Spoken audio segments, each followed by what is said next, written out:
Bioneers Revolution from the Heart of Nature is made possible in part by Organic Valley, a farmer-owned cooperative producing local food with the future in mind since 1988. Learn more at organicvalley.com. Welcome to the Bioneers, Revolution from the Heart of Nature. I look back on the life of Abraham Lincoln, whose portrait hangs in every schoolroom in Illinois, and marvel that our economy was once dependent on slave labor. Unthinkable. I believe our grandchildren will look back on us now and marvel that our economy was once dependent on chemicals that were killing the planet and killing ourselves, and they will think of it as unthinkable. It's all alive. It's all connected. It's all intelligent. It's all relatives. We stand at the threshold of a historic opportunity in the human experiment to reimagine how to live on Earth in ways that honor the web of life, each other, and future generations. It's a revolution from the heart of nature and the human heart. In this series, The Bioneers, Revolution from the Heart of Nature, we celebrate social and scientific innovators with breakthrough solutions for restoring people and planet, creating a future environment of hope.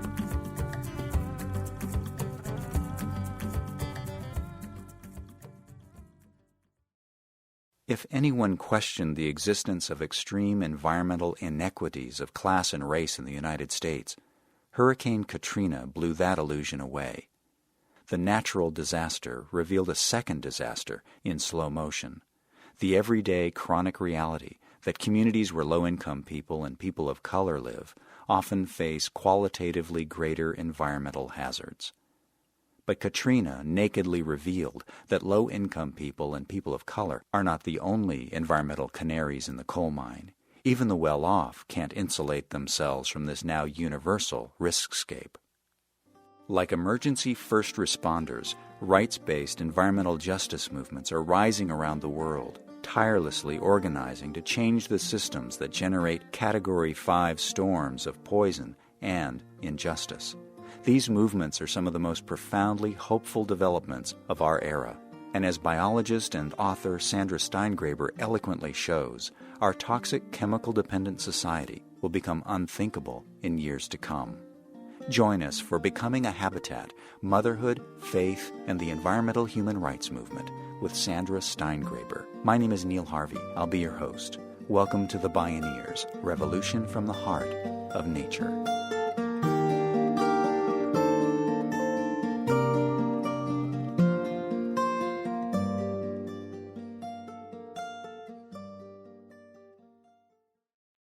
Years ago, in between my sophomore and junior years of college, I was diagnosed with bladder cancer. Those are amazing words to say at a podium. 30 years ago, I had cancer. I had just turned 20. I was hoping I would live long enough to have sex with someone. I hadn't done that yet. I could not have imagined, while lying in my hospital bed exhaling anesthesia, that someday I would stand before an audience of thousands and say, 30 years ago, I had cancer. Unbelievable.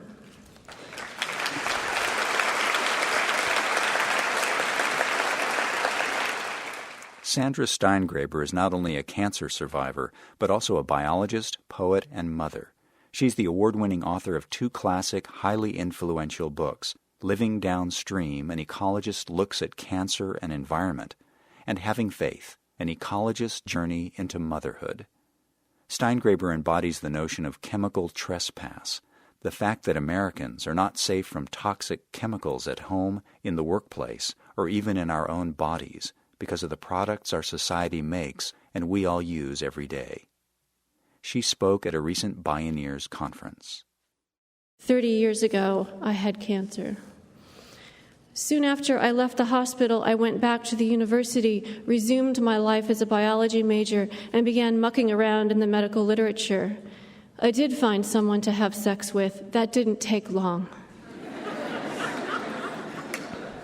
It also didn't take long for me to learn that bladder cancer is considered a quintessential environmental cancer, meaning we have more evidence for a link between toxic chemical exposures and bladder cancer risk than for almost any other kind of cancer, with data going back more than 100 years. I discovered that the identification of bladder carcinogens does not preclude their ongoing use in commerce. Just because, through careful scientific study, we learn that a chemical causes cancer doesn't mean we ban it from the marketplace. I also discovered that in spite of all this evidence, the word carcinogen and the word environment rarely appeared in the pamphlets on cancer in my doctor's offices and waiting rooms, nor were these words used much in conversations I had with my various healthcare providers, who were interested instead in my family medical history. I was happy enough to provide it. There is a lot of cancer in my family. My mother was diagnosed with breast cancer at age 44. I have uncles with colon cancer, prostate cancer, stromal tumor.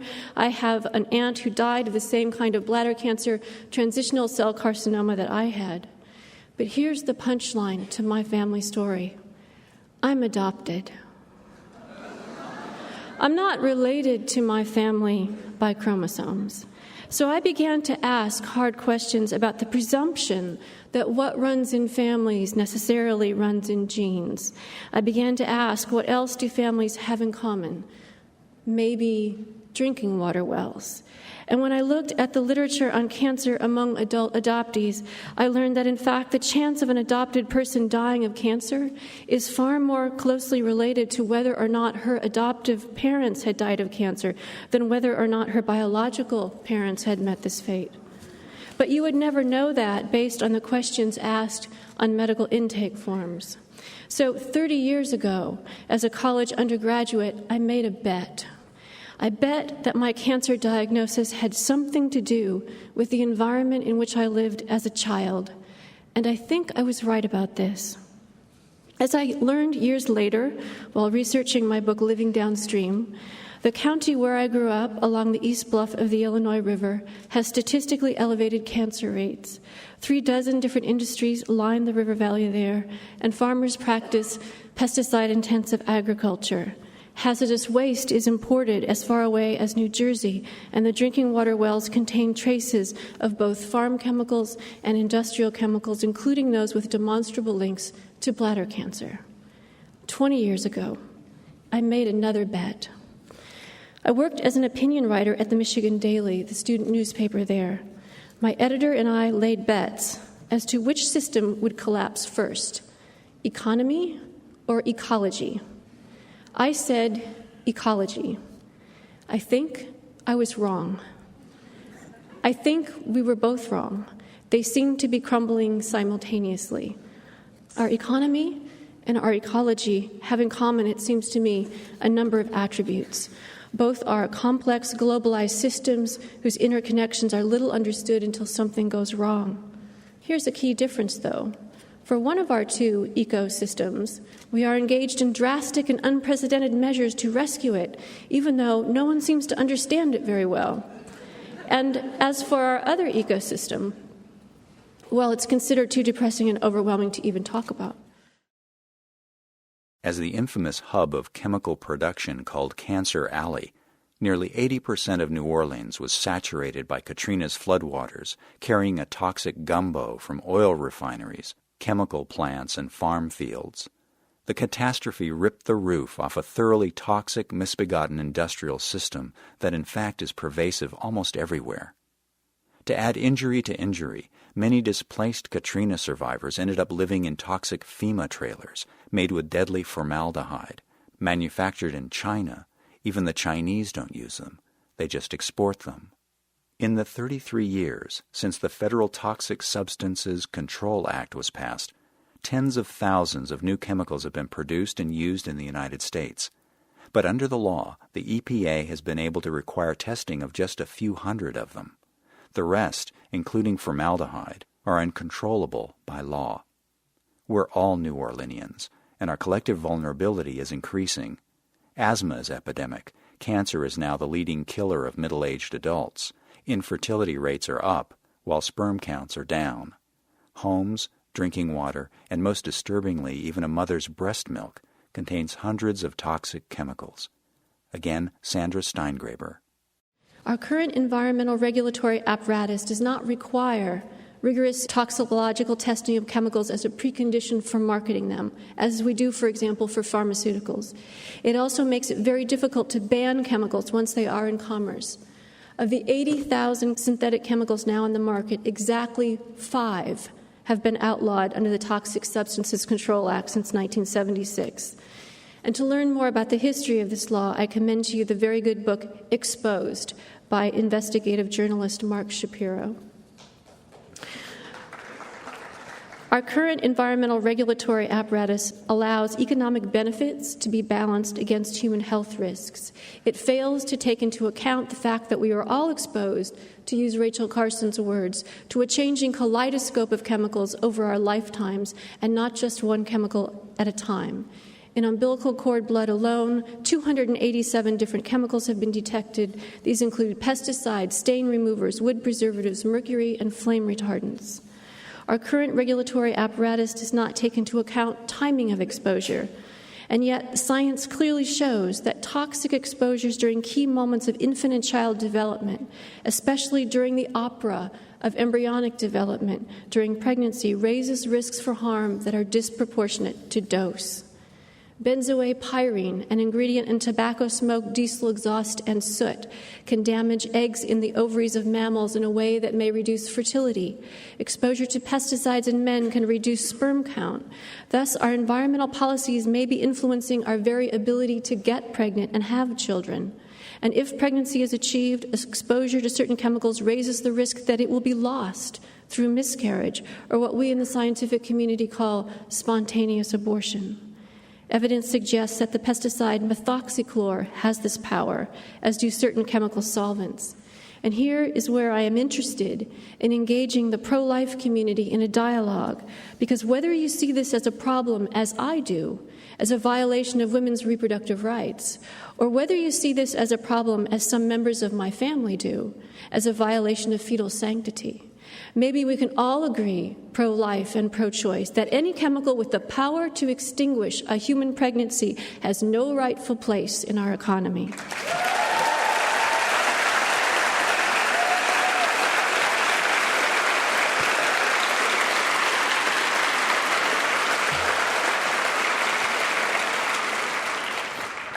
When toxic chemicals enter the story of human development during the 5th and 6th months of pregnancy, when the brain is just getting itself knitted together, the risk may be a learning or developmental disability. Of the 3,000 chemicals produced in high volume in the United States, 200 of these are neurotoxicants, and another 1,000 are suspected of affecting the nervous system. Some chemicals, such as PCBs, have the power to shorten human gestation and so raise the risk for premature birth, which is the leading cause of disability in this country. Some chemicals raise the risk for pediatric cancers, which are rising more rapidly than cancers among adults. Some chemicals can raise the risk for early puberty in girls, which in turn raises the risk for breast cancer in adulthood. The dangers persist in the environment and our bodies long after chemicals are banned or discontinued. PCBs were one of the 5 chemicals banned under the Toxic Substances Control Act, or TSCA, of 1976. Yet they persist and bioaccumulate. They build up in our bodies over time. 18 years ago, under TSCA, the EPA tried to control asbestos. They failed because the asbestos lobby throttled the effort. The EPA hasn't tried to ban any chemicals since then. Yet even the chemical industry now admits that TSCA is behind the times. There have been advances in the field of green chemistry and new damning research about chemical risks that show that even very small quantities can cause big harms. But federal laws haven't kept up with the science. 10 years ago, there were few studies on bisphenol A, a popular chemical in baby bottles and plastic food and beverage containers. New research has linked this chemical to cancer, heart disease, obesity, infertility, and hyperactivity. It's been banned piecemeal at the state and city levels and by retailers like Walmart and manufacturers, but not by federal law, not by TSCA. In testimony at the December 2009 oversight hearing on TSCA, EPA Administrator Lisa Jackson admitted that the outdated law, quote, does not provide the tools to adequately protect human health and the environment as the American people expect, demand, and deserve, unquote. And she outlined the federal administration's goals for legislative reform. A growing grassroots coalition of community and professional organizations called Safer Chemicals, Healthy Families is working with Congress to help repair what everyone agrees is a broken chemical management system. When we return, more on what's being done to address chemical trespass, as Sandra Steingraber takes this very public issue back to a very personal level. This is Becoming a Habitat, Motherhood, Faith, and the Environmental Human Rights Movement. I'm Neil Harvey. You're listening to the Bioneers, Revolution from the Heart of Nature.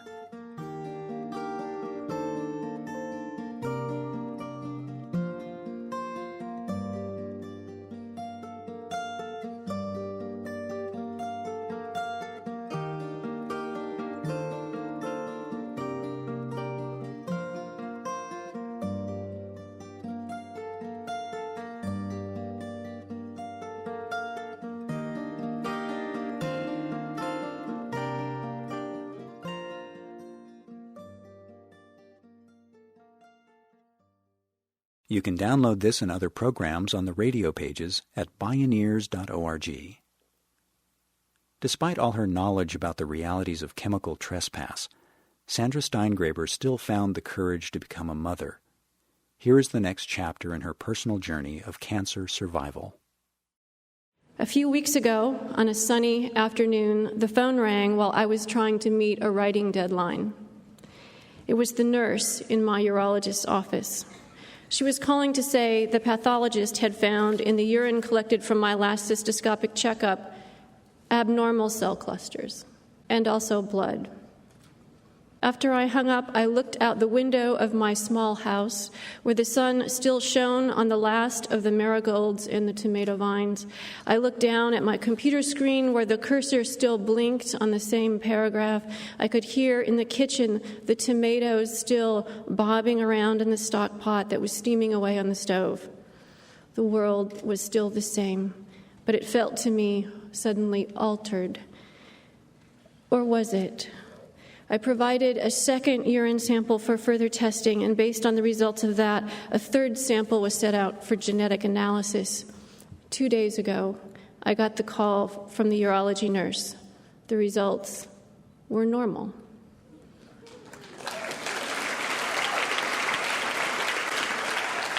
So what am I trying to say here? Are you fine or not, Sandra? What's the end of the story?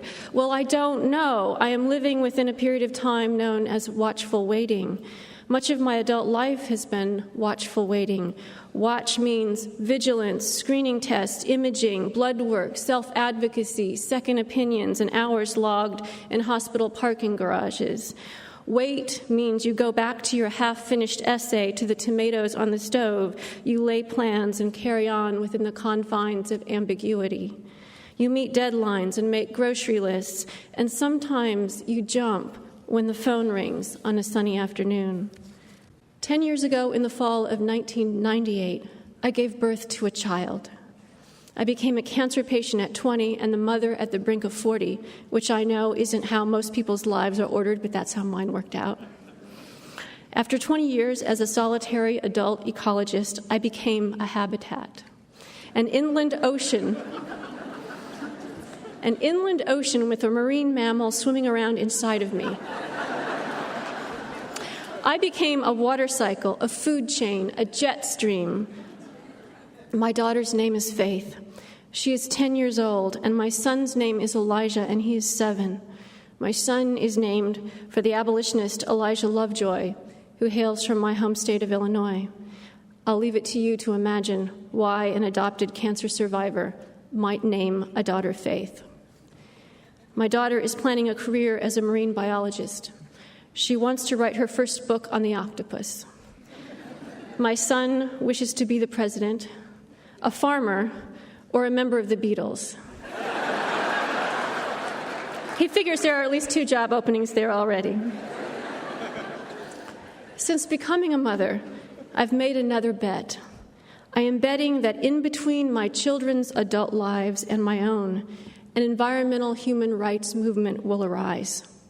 It's one whose seeds have already been sown, and it's one with a dual focus. First, the environmental human rights movement will take up with urgency the task of rescue and repair of our ecological system upon which all of life depends. It is a movement that will recognize the truth of the following statement, quote, "Nothing is more important to human beings than an ecologically functioning, life-sustaining biosphere on Earth. We cannot live long or well without a functioning biosphere, and so it is worth everything we have," unquote. These are the opening sentences of a powerful new manifesto, Law for the Ecological Age, authored by attorney and biochemist Joseph Guth and published in the Vermont Journal of Environmental Law. I commend it to you. At the same time, this environmental human rights movement will take up with equal fervor the task of divorcing our economy from its current dependencies on chemical toxicants that are known to trespass inside our bodies without our consent, thus violating, as some have argued, our security of person. Sandra Steingraber points to new coalitions that are weaving together political work, personal stories, and scientific research into an unstoppable movement for environmental justice.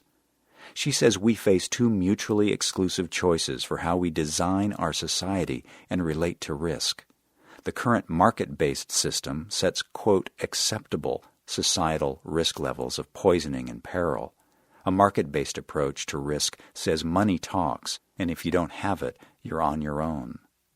A contrary, rights-based approach relies on prevention and precaution, safety first, and puts the burden of proof of safety on polluters instead of on society. It mandates environmental justice, the right to a clean and safe environment for everyone.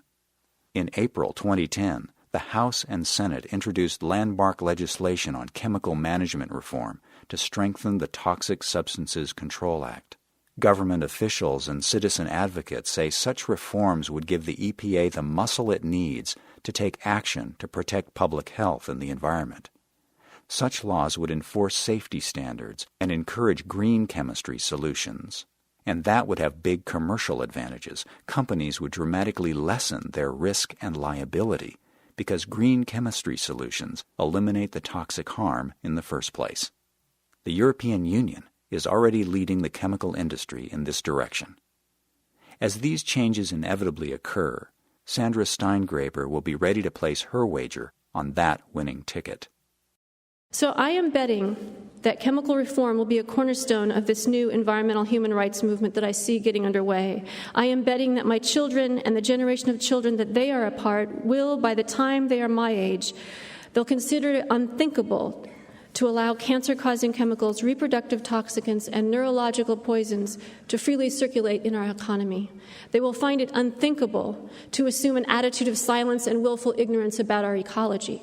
In the same way that I look back on the life of Rachel Carson, my mentor in all this, who died when I was 5 years old, and I find it unthinkable that she could not speak about her own cancer diagnosis, even while dying, as I have spoken about my diagnosis with you today.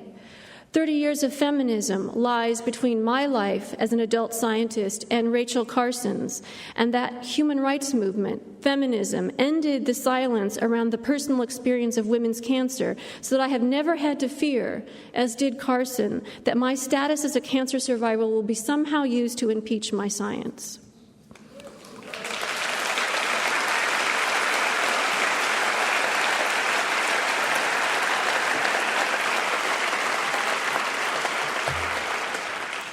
And in the same way, I look back on the life of Abraham Lincoln, whose portrait hangs in every schoolroom in Illinois, and marvel that our economy was once dependent on slave labor. Unthinkable. I believe our grandchildren will look back on us now and marvel that our economy was once dependent on chemicals that were killing the planet and killing ourselves, and they will think of it as unthinkable. Now, I am willing to concede the point that this environmental human rights movement that I am betting on is less an evidence-based prediction than a mother's fervent hope that my children will never have to fear the phone ringing on a Sunday afternoon and it's bringing bad news from the pathology lab. I am willing to admit that this bet is a wish, that my children will grow up in a world with a functioning jet stream and some ice caps and a few coral reefs and some octopi for my daughter to write her first book about and some honeybees to help my son, the farmer, grow some apples. It's a wish that his polar bear Halloween costume not outlast the species. Wishful or not, I am not willing to be wrong about this bet because my children's lives are inextricably bound to the abiding ecology of this planet, which is worth everything I have. An environmental human rights movement is the vision under which I labor, from which I am not free to desist, and which may, if we all work together in concert, become a self-fulfilling prophecy. May it be so.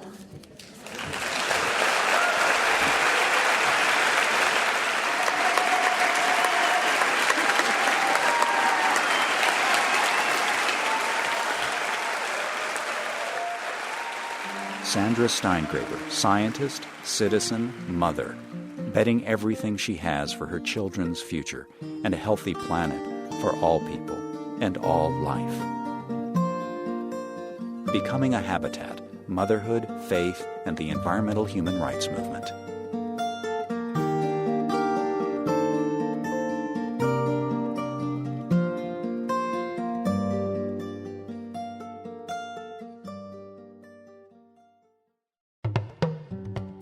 Downloads of this program and many other Bioneers radio shows are available on the radio pages at bioneers.org or by calling 1-877-BIONEER. That's 1-877-246-6337. Visit Bioneers.org, where you can learn how to attend the annual October Bioneers National Conference and local Beaming Bioneers conferences. Purchase the radio series, conference CDs and DVDs, and Bioneers books. Join the thriving online Bioneers community and become a Bioneers member or make a donation. All at Bioneers.org or by calling 1-877-BIONEER. The Bioneers, Revolution from the Heart of Nature is a production of Collective Heritage Institute. Executive producer Kenny Ausubel. Written by Catherine Stifter and Kenny Ausubel. Senior producer Neil Harvey. Managing producer Stephanie Welch. Production management Aaron Leventman and Chuck Castleberry. Station relations by Creative PR. Distribution is by WFMT Radio Network. Original recordings were provided by Focus Audio Visual and our interview recording engineer, Jeff Westman. Our theme music is taken from the album Journey Between by Baka Beyond and used by permission of Hannibal Records or Rykodisc label. Additional music was made available by Acoustic Music Records at www.acoustic-music.de. For more music information, please visit Bioneers.org. The opinions expressed in the Bioneers Revolution from the Heart of Nature radio series are those of the presenters and are not necessarily those of Collective Heritage Institute, the underwriters, or this radio station. My name is Neil Harvey. Thank you for listening.